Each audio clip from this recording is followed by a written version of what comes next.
Willkommen! My name is Sean Huggins and this is React with Hugs. Let's hop straight into today's reaction. Alright, what the heck do we have here? Look at this guy!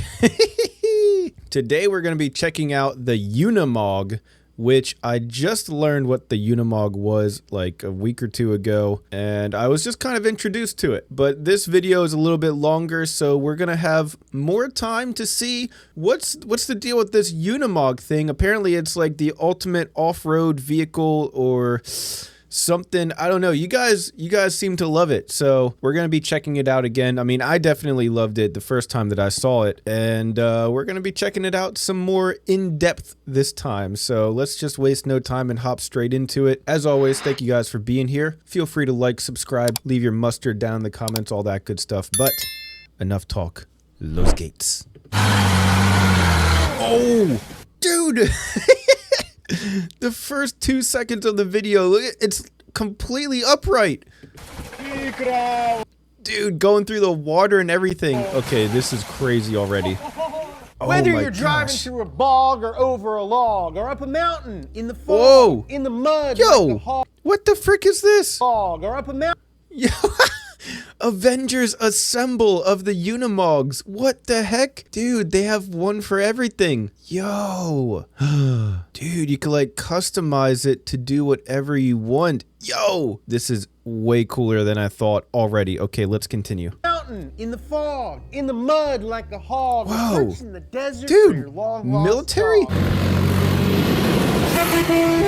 Whether you need a place to write your mommy blog, there's one vehicle for you. I'm talking about the Mercedes that makes the G-Wagon look like a wee wagon. This is everything you need to know to get up to speed on the UNIMOG, which is, I think, German for a very, very big car. Wow. Okay. Now, despite a formidable roadblock in its creation, the UNIMOG has been around for nearly 75 years. It was and still is one of the hardest core trucks around, and the first one was built by a German metals business rather than an auto manufacturer. In 1945, Germany was coming off of back-to-back World War losses. They were looking to rebrand themselves as more of an agricultural type of place and less of a imperial fascist type of place. I wonder why. So good rebrand. Farmers set to work tending their fields and yoking their oxen. This did not go unnoticed by a Daimler-Benz AG aircraft engineer by the name of Albert Friedrich. Apparently, old Al didn't like using beasts of burden and thought there ought to be a better way. Oh my God. There ought to be a better way. Jesus. Albert decided to partner up with a couple of his engineering homies, Hans Zabel and Heinrich Rüssler, to develop the ultimate most German names ever. tractor. And during a very German bratwurst brainstorming session, they came up with the fundamentals of the vehicle. I see it. Unlike other tractors, ours should have 4 equally large wheels so we can drive on the roads. Yeah, and the all-wheel drives. Will you pass the sauerkraut? Yes, of course. We should have portal axles for the extra ground clearance. Yeah. Portal Who knew axles? these bratwursts would give us the best ideas? Oh my God, what are these With their design freaking concept complete, they were ready to make a prototype. So they took all their designs to a company called Earhart & Sons, which was well known for manufacturing tractors. And by tractors, of course I mean, they specialized in making jewelry and door handles and dollhouse furniture. Huh? What? What is happening? But apparently that's a lot like making badass tractor monster trucks, because by 1946 they had created one of the most capable badass tractor monster trucks of all time. Hans named it the Universal Motorgerät, and they called it the UNIMOG for short. The prototype was extraordinarily capable, even with its dinky Mercedes 4-cylinder gas engine. But there was one place it was not allowed to go. And that The was Autobahn. war. Now, Germany was still in the doghouse from all that blitzkrieging they had recently unleashed on Europe, which is why they weren't allowed to build new military vehicles. In fact, Daimler wasn't even allowed to make plain old four-wheel drive vehicles. They actually had to petition the Allies for permission to make the Unimog. They promised that they would only use it for agricultural purposes. The Germans invent essentially a tank for civilians, and they said, you know what? This is just for agricultural purposes only, for all eternity. We swear, this tank on wheels is just for plowing fields, we swear. Since Mercedes was in timeout and Earhart and Sons didn't have enough production power to manufacture the vehicle, the Unimog turned to tool manufacturer Boehringer. Now, Boehringer handled tool the manufacturer. The Unimog 7200. Okay. Post notes. I'm used to car names with like 1, maybe 2, maybe even 3 numbers in it. This car has a lot of models with like 5 numbers in it. For instance, this one is called the 70200. Now I think that's 7200, maybe 70,200, and I'm not quite sure how to say them, so I'm just gonna do my best. Please be nice to me. Boehringer built around 600 of these between 1949 and 1951. It was just like the prototype, but relied on a bigger Mercedes diesel engine. Now, Unimogs were utilitarian AF with an open cab and flat body panels to keep things super simple and cheap to make. And looks didn't matter because it was really only built to be useful. But dude, this looks super badass. Like, that looks awesome. I mean, that looks sick.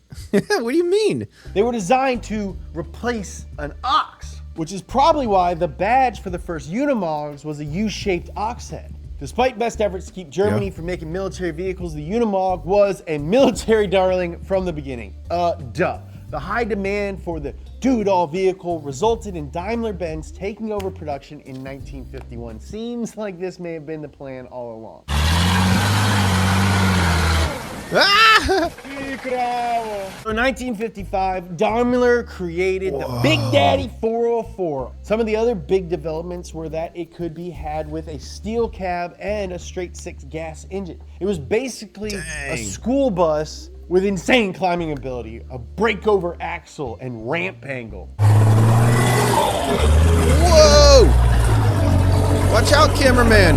The 404 is the most iconic Unimog. The design was so simple and efficient that Mercedes manufactured them for 25 years. That's almost... Oh, dude, this one is cool. Look how bare bones it looks, but it's so badass looking at the same time. Dude, it's like a real-life monster truck. That's awesome. Just as long as Nissan's been making. Dude, I want one of these so bad now. They are the most successful model in the nameplate's history. They were used as snow plows, emergency vehicles, farming tractors, military vehicles, and the coolest of all, trains. Huh? What? Bro. Choo choo! I freaking love. Are you guys seeing this? The Unimog is a train. Hello? Is anyone else as impressed by this as I am? Hello? And that was it for a while. For the next 20 years, the Unimog just sat back and rested on its laurels.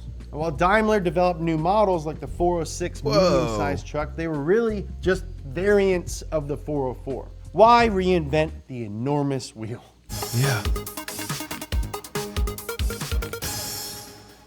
Now, even though the Unimog was a tractor, it looked a lot like a truck. But it had a common tractor feature known as power takeoff, or PTO. To this day, the PTO capabilities of the Unimog help it stand out as the Swiss Army knife of off-roaders. PTOs are extra drive shafts that can be powered directly by the engine, and the uses for them are endless. I don't know what any of that stuff means, but it sounds badass. Let's continue. Need to put out a fire? Cool. Just attach a water pump to the PTO. Need to till a field? Sick. PTO. Need a snowblower? PTO. For accessories that weren't What? PTO-friendly, Unimogs also could be had with built-in hydraulic and pneumatic systems. The systems became standard in 1963, which helped drive a market for custom accessories like bucket loaders, articulating boom lifts, road maintenance equipment. Dude, this truck does everything. Like, literally, what does this truck not do? This is blowing my mind right now. In fact, they can turn the truck into any heavy-duty construction equipment you could possibly want. Not only could the Unimog do a bunch of stuff, it could also go pretty much everywhere. The Unimog has incredible ground clearance thanks to portal axles, which are basically gearboxes that allow the axle to sit several inches higher than the center of the wheel hub. Okay, so instead of the axle being all the way down here in the center of the wheel, it's moved up all the way up here. So that gives it more clearance. That's partially what makes it so good at off-roading. Okay. It's the equivalent of standing on your tippy toes, but for off-roaders. Like if you see any of those bro-dozers at SEMA, the opposite of a mall crawler. It's a freaking wall crawler. Now this setup gives the wheels plenty of room for vertical movement, so the vehicle can drive over extremely uneven terrain, including 3-foot tall rocks. 3-foot tall rocks? Which is also the name of Mia Nolan's alt-country band, 3-Foot Tall Rocks. Check us out. Then in 1975, they finally dropped a heavy-duty series with the 4.5-ton U1300L and 5.5-ton U1700L. These were the big boy versions. Oh my featuring gosh. 5.7-liter inline-6 diesel engines, with the 17 offering your choice of turbocharger or supercharger for extra mustard. Well, having a heavy-duty Unimog was important for obvious reasons. Probably the most important thing about... Is that Arnold Schwarzenegger? The frick is he doing in one of these things? This model is that Arnold friggin' Schwarzenegger owned one. Now, while Arnie wanted to escape the superficial realm of Hollywood, he didn't get to the chopper.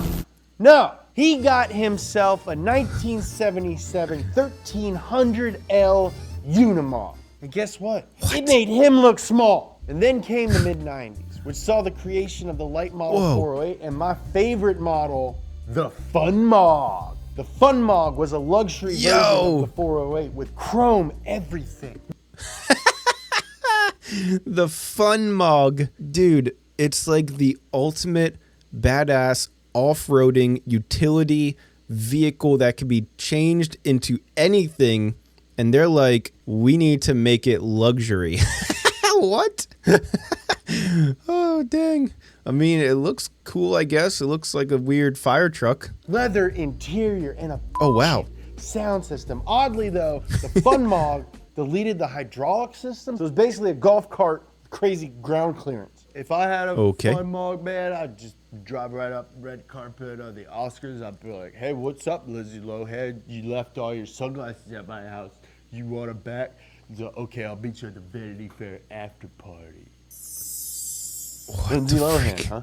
Yeah, man, Lindsay Lohan. I remember her twin sister. What is happening? What is this? Big fan ever since what is this? And since Mercedes had just made a little Mog, it only made sense to offset that with a new, massive 6x6 known as the 2450. I work 2450, baby. 24 hours a day, 50 days a year. Unimogs were always utilitarian, straightforward, and efficient, but in 2002, after moving production to their heavy-duty truck plant, they got just a little bit fancier with the launch of the 3000, 4000, and 5000 series. Mercedes had to compete with other heavy-duty truck manufacturers like Hino and Cam-Az. Not only do they compete with them for sales in the commercial and military markets, they literally compete with them in the notorious Dakar Rally. Bro, what the frick is the Dakar Rally? I think I need to check out the Dakar Rally. Look at this. Trucks racing? What? Off-road truck racing? Dude. Now, even though they race, it should be noted that the highest trim modern Unimog has a top speed of 56 miles per hour. Slow speeds are just part of the reason you don't see celebrities driving them around much or at all, because they aren't legal in the US. You can get one once they're 25 years old, but do you have any idea how expensive it is to maintain an old 14,000-pound Mercedes in a country that never sold them? But probably the biggest reason you don't see them at movie premieres or swanky restaurants is because they don't belong there. They were designed to be mechanical oxen, and using them for anything else is a pain in the ass. Imagine driving this thing up a tight road. They're freaking huge. Well, the basic principles of the Just don't use the road. Just, you know, cut straight through.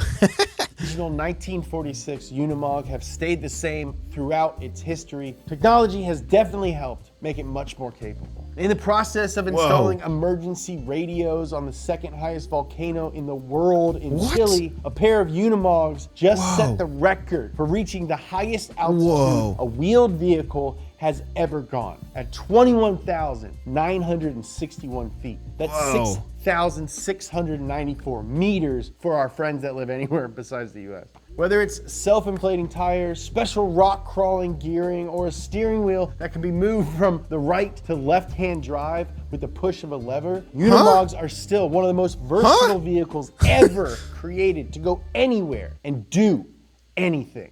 Thank you guys so much. Thank you. Okay, that was incredibly impressive, actually. Like I said, I knew about the UNIMOG before, but I had no idea just how impressive it was because I only watched a really short clip on it before. I don't think we have anything like that in America. I mean, not that I can think of, at least. These things are maybe the coolest thing I've ever seen. And I think I need a new car now. I think I want to get one of these. Surely they can't be that expensive, right? Yes. Now every cent of this YouTube channel's earnings will go straight to my UNIMOG fund. Yes, perfect. Or I'll start a GoFundMe. Or I'll do both. Yes, perfect. Yes, and then I make my reaction videos from the back of my customized UNIMOG YouTube studio. Oh my gosh. I've just cracked the code. Wow. Thank you guys for helping me with this. But actually though, if you really do want to help the channel, then leave a like, subscribe, and add your mustard in the comment section below. Let me know what you think of the UNIMOG. Is it the most versatile vehicle ever invented? Let me know your thoughts down below. I'm curious to see. At any rate though, that's all the time that I have for today. Thank you guys so much for being here, and as always, I'll see you guys tomorrow. Peace.